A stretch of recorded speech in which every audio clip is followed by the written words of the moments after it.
it's not going to look typical. It's not going to be large usually. And it's not going to look very programmed because Yeah. that's what our kids need. But it will be special. I promise you.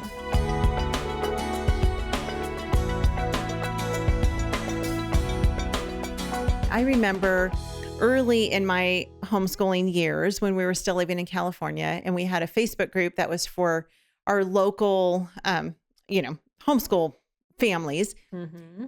And I see a lot of posts on Facebook, but for some reason, this one still stands out to me. And this mom posted in the group and she said, I have a child with severe ADHD and I'm very lonely.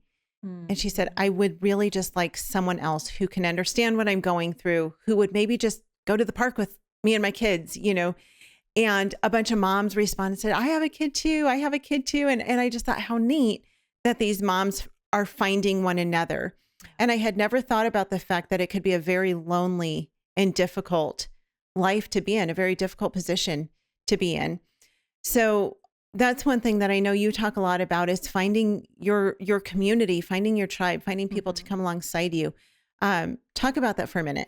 Yeah. So a lot of times, typical homeschoolers, they have their co-ops, they have their field trip groups, and those don't work for our kids Yeah. because there's a reason that they didn't work well in the school system, whether it was Yeah. a private school, public school, whatever you call it. And I found the same with my kids. My kids got kicked out of them. And it was very disheartening because I needed friends. Yeah. And what I started praying, I'm like, God, I just need one, two friends. That's really all that we need. And God sent um, through through different activities my kids signed up for, again in their areas of interest.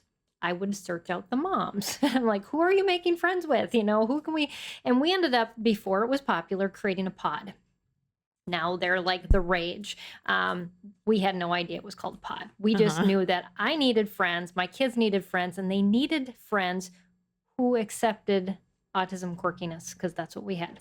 Right. Um, and so these other two families had kids on the spectrum, and their siblings knew this is just what those kids do, and it's typical. It because it's part of our family. And so our three families would get together every week. Us moms would just sit and chat. We'd hire a teacher sometimes for our kids. We'd do field trips together. That was our community. Mm. Three families. And one of those ladies is still my best friend. Wow. And one of the kids, my middle son, is best friends with her middle son. So those ended up being lifelong relationships that they created too. And so it's not always quantity; it's quality. Yeah. And searching out, going to those park dates and finding that kid that's kind of hanging out on the side that your kid wants to go hang out with, and then starting a conversation with that mom and just saying, well, what can we do together? Let's just see if, do one thing at a time, see where it goes.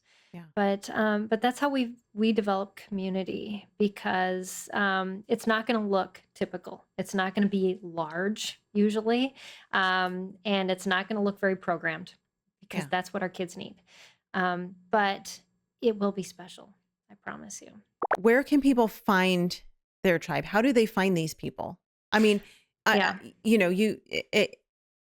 I see a lot of people connecting with others on Facebook and, Hmm. that's great, but you might find someone who lives on the other side of the country. Right. And I know you're talking about, finding people at the park and stuff, but what are some other ways Yeah. that you can A lot of really times we just search out these people? recommend to families to go to their state organization and Okay. ask if there's any support groups or support group leaders that Okay. know of, like, just field trip groups. Field trip groups are best because you can go to one field trip, Okay. especially something your child is interested in. Yeah. And it often will bring other kids, maybe that are interested in history or interested in science. And then you're going to just start seeking out other families Yeah. that go to that because you're not committed to more than one date. Right. Oh, that's It's a great not a idea. regular thing. Right. And but if you are on Facebook, a lot of times just your local group, where's the park meetup? Yeah. Yeah. Let's just maybe hang out on the outskirts Yeah. and not be totally committed.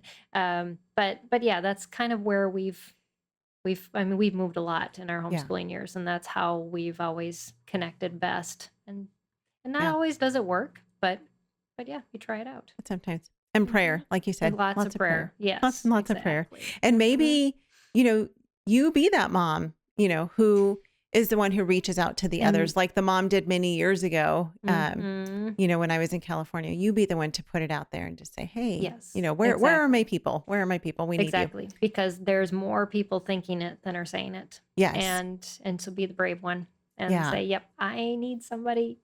Yep. Yep. Yeah. Well, and people like to feel needed as well. Mhm. So it's Exactly. a good combination. Homeschool Insights is sponsored by CTC Math. If you're looking for a great online math program, visit ctcmath.com and try it for free.